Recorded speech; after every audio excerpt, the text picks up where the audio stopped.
Olá, estamos de volta ao programa Fora de Pauta. Hoje trazendo o cineasta Hermano Figueiredo. Hermano é um cineasta que nasceu na Paraíba, se criou em Pernambuco, morou no Rio Grande do Norte, foi para o Rio de Janeiro e agora está em Alagoas. É um profissional fantástico, uma pessoa humana maravilhosa. Estamos aqui hoje conversando com ele, contando um pouco a sua história, o que é o cinema, as mudanças que tem havido no cinema a nível nacional e, mais recentemente, a sua luta em torno de transformar o cinema brasileiro, né, e contribuir para que o cinema chegasse àqueles que precisam, àqueles que não têm condições nem acesso ao cinema tradicional, às casas de cinema, né, onde praticamente só passa os famosos cinemas, né, importados, os cinemas exatamente. Então, conosco aqui, Hermano Figueiredo. Olá, Hermano. Primeiro, como foi essa sua vida de sair, você inicia sua militância no teatro e decide ir para o cinema. Como é isso mesmo? Bom, quero saudar aqui a audiência do Fora de Pauta. Pois é, Mário, agradeço o convite de estar aqui conversando com você. Comecei a vida artística no teatro, ainda muito jovem, e como era também um cinéfilo, gostava muito de cinema, não tardou a que eu tivesse, em pouco tempo, participando de grupos que faziam exibições de cinema alternativas, né? Então, no Teatro do Parque, no Recife. E, com pouco tempo mesmo, já estava sendo um dos coordenadores dessas sessões. E daí, para entrar no movimento cineclubista nacional, foi um pulo, foi muito rápido, e até me tornar uma liderança nacional desse movimento. O movimento cineclubista é o cineclubismo, né? É o segmento do cinema brasileiro que representa o público, os interesses do público, os direitos do público. Então, dentro do cineclubismo, acho que o cineclubismo ele gerou muito mais quadros importantes e filmes importantes para o cinema brasileiro do que as próprias escolas de cinema do Brasil. Porque gente como Cacá Diegues, como Nelson Pereira dos Santos, os grandes cineastas brasileiros passaram por cineclubes. Eles começaram a gostar de cinema dentro do cineclubismo, né? A estudar cinema pelo cineclubismo. Então foi assim que começou o desejo de você ter de você como cinéfilo, e naquela época é muito diferente para as novas gerações, é inconcebível. Você não tinha não existia videocassete, não existia nenhum tipo se você não tinha visto um filme que fez grande sucesso há 5 anos atrás, por exemplo, um filme importantíssimo da Novelle Vague, se você não viu, no pouco espaço que teve para o cinema não comercial, numa capital como Recife, ou se você era muito pequeno para ter visto há 6, 7, 8 anos, e você hoje era um adolescente ou uma pessoa de 20 e poucos anos, você só tinha uma chance de ver nos cineclubes e na sessão alternativa.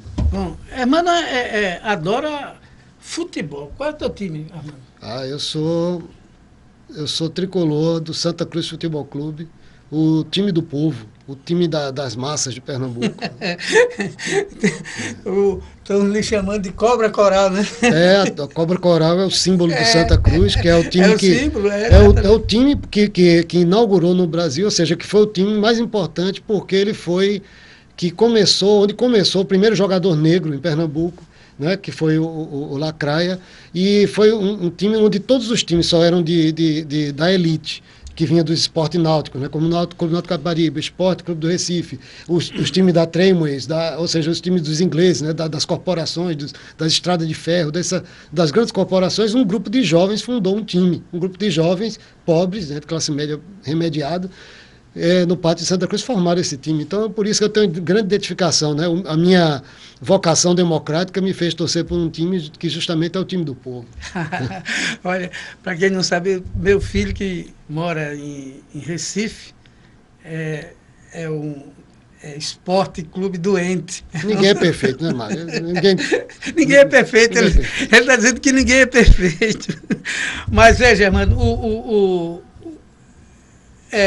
Mas veja, primeiro eu queria colocar o seguinte: cinema, você que foi muito difícil naquele momento, o que é que lhe levou a sair do teatro, fazer o cinema, mas foi muito difícil naquele momento começar a fazer cinema, né, praticamente deve ter sido em Pernambuco, né? Os primeiros passos lá na cidade do Recife. O que é que foi isso? Rapaz, tem uma coisa interessante que eu acho que eu nunca falei em várias entrevistas pelo Brasil afora que eu andei, quando as pessoas quando eu fui homenageado agora no Rio Grande do Sul, no ano passado, quando recebi o título de cidadão maceiense aqui, em 2010, onde sempre se perguntava como eu comecei. Sabe que eu nunca disse exatamente que eu estava no teatro, mas antes do teatro, quer dizer, ao mesmo tempo no teatro, juntei com outros jovens lá e a gente no Recife começou um movimento contra Olha lá o Recife. Foi nessa cidade maravilhosa, que eu tenho um grande carinho, né? Lá no Recife, quando nós começamos, um movimento contra a discoteca, contra a falta de espaço para a cultura popular. E de tanta gente distribuir panfleto contra a invasão cultural, um dia resolvemos ter uma ideia de um colega dizer: vamos colocar um forró. E o nome do forró é Forró Cheiro do Povo.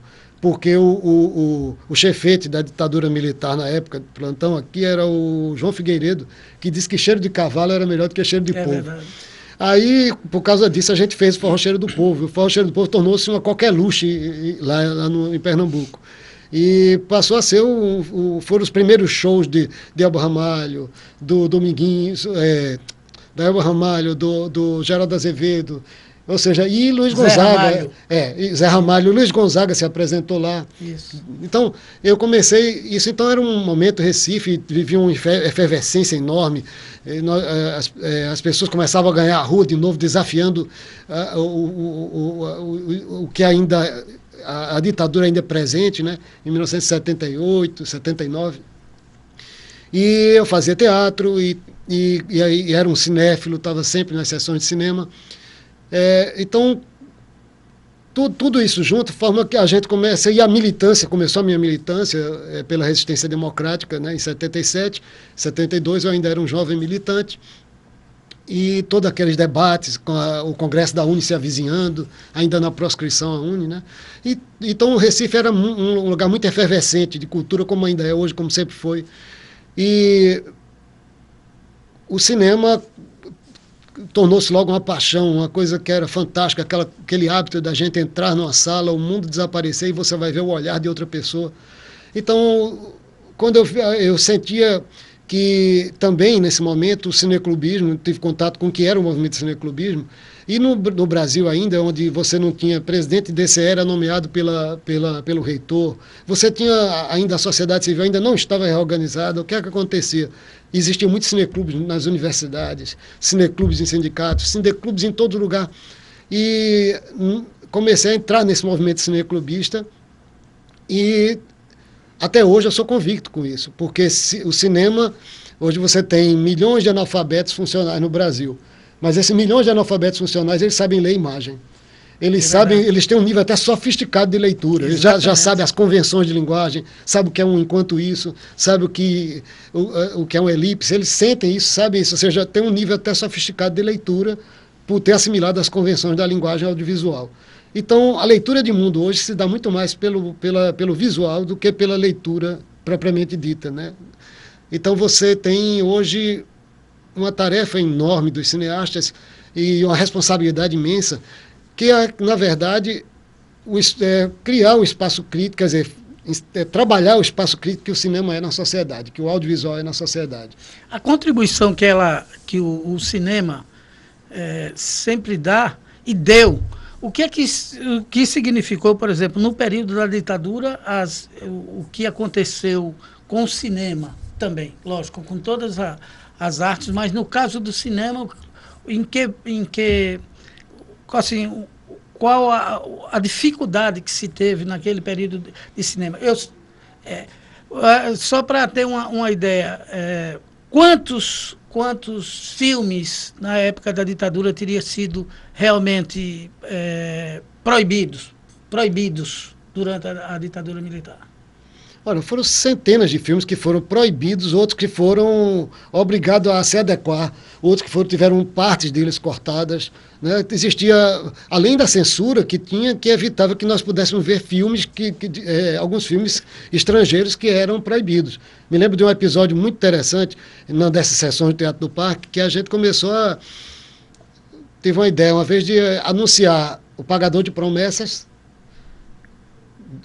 e filme brasileiro, né, que já tinha sido premiado em Cannes, e 10, 15 anos antes, e o povo correu lá para ver esse filme, mas só que eu tinha arranjado uma cópia de Encouraçado Potemkin, que veio da União Soviética, um filme de 1905, proibido, sobre os acontecimentos de 1905, no filme de Eisenstein, e era proibidíssimo no Brasil. Aí foi muito legal, a gente exibiu, eu cheguei para o pessoal e disse, olha, lamentavelmente o filme que nós anunciamos não é o que nós vamos exibir. Começou um protesto, aí eu disse, mas em seu lugar nós vamos exibir o Encouraçado Potemkin. Então parecia um gol do Santa Cruz, né, no Arruda.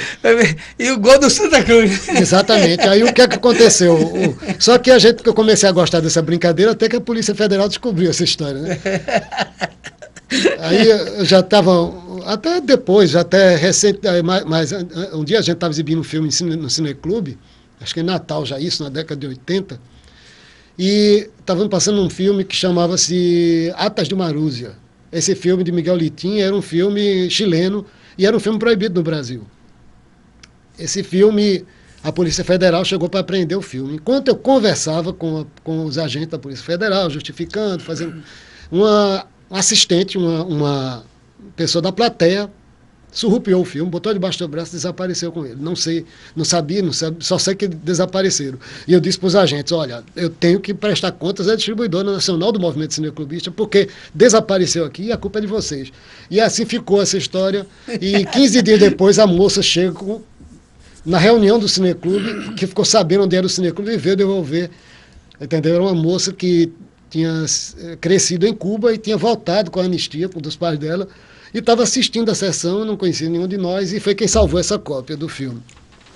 Então são várias histórias. Então o cinema foi muito penalizado pela censura, era muito difícil para os realizadores, mas o que passou da censura, o que conseguiu passar, foi uma coisa importante para traçar um painel do Brasil daquela época, para dialogar com o povo, né? Então isso foi muito importante, continua sendo muito importante.